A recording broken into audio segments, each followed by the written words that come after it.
काय बेतलं रे त्या चेतन अग्रवालच्या जीवावरती? जीवाशी खेळ केला ग ताई तू.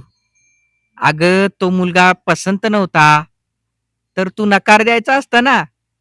मला हा मुलगा पसंत नाही बरं का आई-बापा. त्याच्या आई-बापाला पण म्हणायचं असतं, "काका-काकू तुमचा मुलगा मला पसंत नाही. ह्या मित्रावरती माझं प्रेम आहे." धडक सांगून द्यायचं असतं. काही नसतं केलं आई-बापांनी 2-3 फटके दिले असते.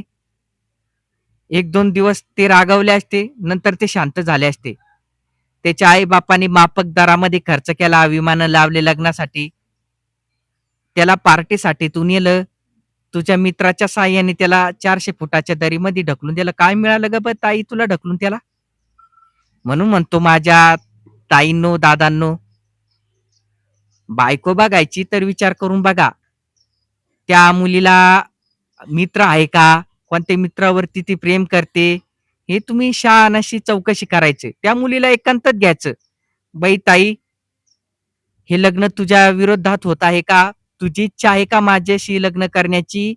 हे तुम्ही स्पष्टपणे विचार करून घ्यायचा रे. डायरेक्ट ती मुलगी चांगली आहे, लगेच तिच्यावर विश्वास पकडला.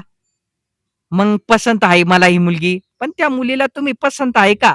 हे तुम्ही पण विचार करायचा दादांनो. म्हणून म्हणतोय, बायको करायची ना तर विचार करून बघा. विचार करून करा बायको. बाकी तुमचं म्हणणं काय आहे या व्हिडिओच्या कमेंट बॉक्समध्ये द्या. तुमची राय द्या या व्हिडिओमध्ये आणि हो, चॅनलला सबस्क्राईब करा. जास्तीत जास्त या व्हिडिओला लाईक करा भावांनो.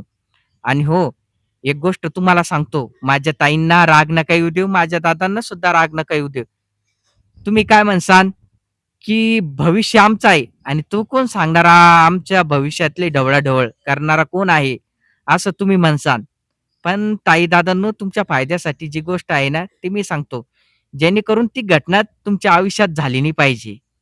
तुमचे डोळे उघडले पाहिजेत. जे चैतन्य अग्रवाल सोबत घडलं, ते तुमच्यासोबत घडलं नाही पाहिजे. बाकी माझं काही एवढं म्हणणं नाहीये. बिनधास्त तुम्ही लग्न करा. ज्या मुलीवर तुमचा विश्वास असेल त्या मुलीला तुम्ही संगिनीमधून निवडा. हो भावांनो. Bye, bye.